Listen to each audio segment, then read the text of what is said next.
Baba yetu alipenda kusema maisha ni mapambano. Bila mapambano hakuna mafanikio.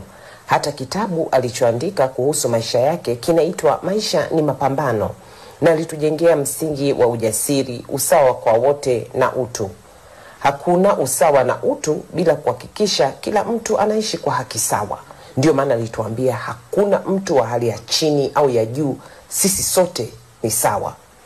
Mtasoma mengi kuhusu wasifu wake, taaluma yake, mafanikio yake mengi, tuzo na shahada alizowahi kupata maishani.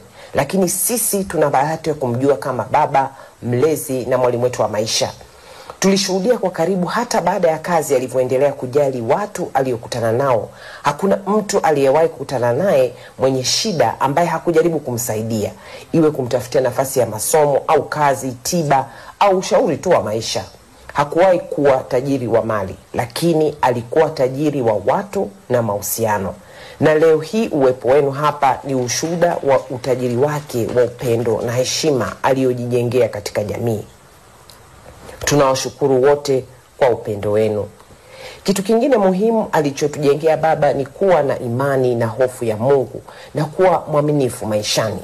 Uaminifu na uadilifu wake si wa kutilia mashaka. Muhimu kuliko yote, aliipenda sana nchi yetu Tanzania na alitujenga katika msingi wa kutumikia nchi kwa taaluma, ujuzi, nguvu na akili zetu zote, na si kujinufaisha tu. Safari yetu sote ni moja, na tunamshukuru Mwenyezi Mungu kwa kumjalia maisha marefu, ila ametuachia pengo kubwa lisilozibika. Ingawa sitaweza kuja kutokana na sababu zilizo nje ya uwezo wangu kiusalama, ila nina imani kuwa iko siku tutaonana akhera baba. Raha ya milele mpe Bwana, na mwanga wa milele umwangazie, apumzike kwa amani. Asante. Alikuwa ni sauti ya Maria Philemon Sarungi.